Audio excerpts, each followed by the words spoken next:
एक बात तो मैं आपको छोटे से अनुभव से कहूं कि जो अच्छा सुनेगा वो अच्छा सोचेगा। सरल से शब्दों में आपको कह रहा हूं, जो अच्छा सुनेगा वो अच्छा सोचेगा, जो अच्छा सोचेगा वो अच्छा समझेगा, और जो अच्छा समझेगा वो अच्छा करेगा। हम कहते हैं ना भाई सोच समझ कर करना। बड़े लोग कहते हैं भाई काम करना तो सोच समझ कर करना, मैंने सोचना भी, फिर सोचकर उसको समझना भी, फिर करना, सोच समझ कर करना। लेकिन अच्छा सोचने के मूल में क्या है? अच्छा सुनना। अच्छा सुनोगे तो अच्छा सोचोगे। कान के रास्ते जो विचार भीतर जाता है वो उत्पात भी कर सकता है, वो आलोक भी कर सकता है। गुरु का शब्द कान से ही तो जाता है भीतर, भीतर जाते ही वो जीवात्मा का स्वरूप बदल देता है, स्वरूपांतर होता है। गुरु का शब्द कान से भीतर जाते ही, संत का विचार भीतर जाते ही संसार छुड़ा देता है। अरे आया था हरि भजन को करी नरक की ठौर, संत की बात कान में गई, उसने सोचा, तीव्र बुद्धि वाला बालक होगा, सोचकर समझ भी गया, और बस सोच समझ कर दिया। क्या कर दिया? मुख मोड़ लिया संसार से और चल दिया भजन के मार्ग पर। तो अच्छा सुनोगे तो अच्छा सोचोगे। तो गोकर्ण कौन है? जो अच्छा सुनता है, जो पवित्र वार्ता का श्रवण करता है। इस प्रसंग के आरंभ में मैंने आपको कहा था श्री सनकादिक की महिमा क्या है कि वो निरंतर भगवत कथा ही सुनते हैं, निरंतर भगवत कथामृत का ही पान करते हैं, भगवान का गुण ही सुनते हैं। ये जो भक्तमाल के आरंभ में मंगलाचरण किया गया कि भजवें को दोई सुघर कै हरि दास, इसका तात्पर्य यही है कि भक्त के मुख से भगवान की बात सुनते रहिए। यही है हरि और हरिदास का भजन, यही है हरि और हरिदास का सेवन। कै हरिदास भजवें को दोई सुघर, सुनते रहिए, आप अच्छा सोचने लगेंगे। मैं कई बार आपसे कहता हूं ना, ढूंढ कर निकाल कर दिखाओ कहां है संसार।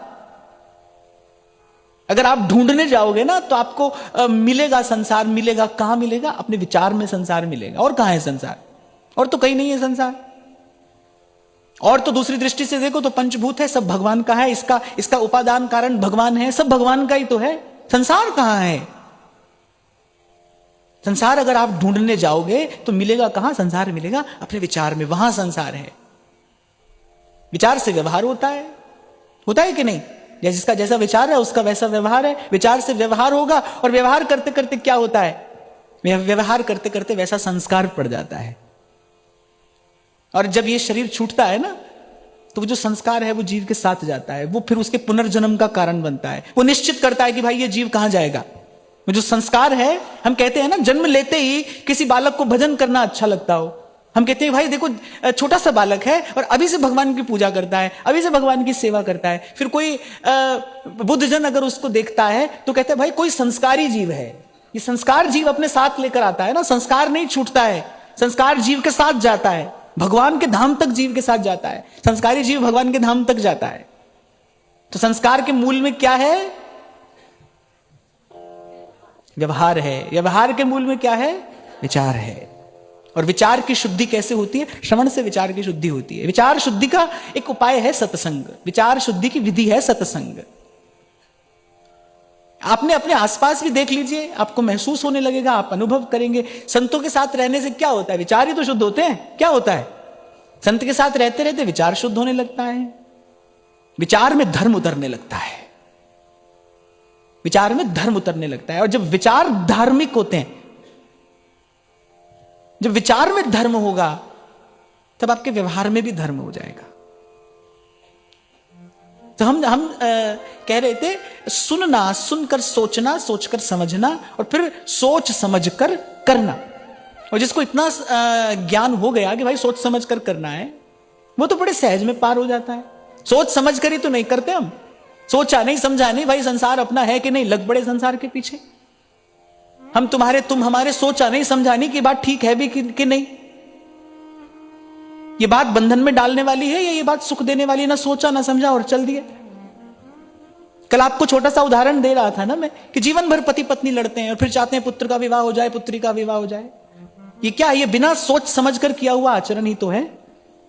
जिस मार्ग पर आपका पैर फिसला है, आपसे आगे चलने वाले का फिसला, पीछे चलने वाले का फिसला, उसी पर आप अपनी संतान को डाल रहे हो और माता पिता को लगता है कि हम बालक का हित कर रहे हैं। माता पिता ये चाहे ना कि संतान सेवा करे, तो फिर उससे पहले उसको संस्कारी बनाइए। ये माता पिता का प्रथम कर्तव्य है। लेकिन ये सब विचार कब आते हैं? ये सब विचार किसकी कृपा से आते हैं? ये विचार आते हैं निश्चयात्मिक बुद्धि की कृपा से। जो निश्चयात्मिका बुद्धि है वो ये विचारों की संपदा धारण करती है। उस बुद्धि का धर्म है सद्विचार धारण करना। धारण करने से धर्म बना है ना, वो बुद्धि ऐसे सद्विचार धारण करेगी। और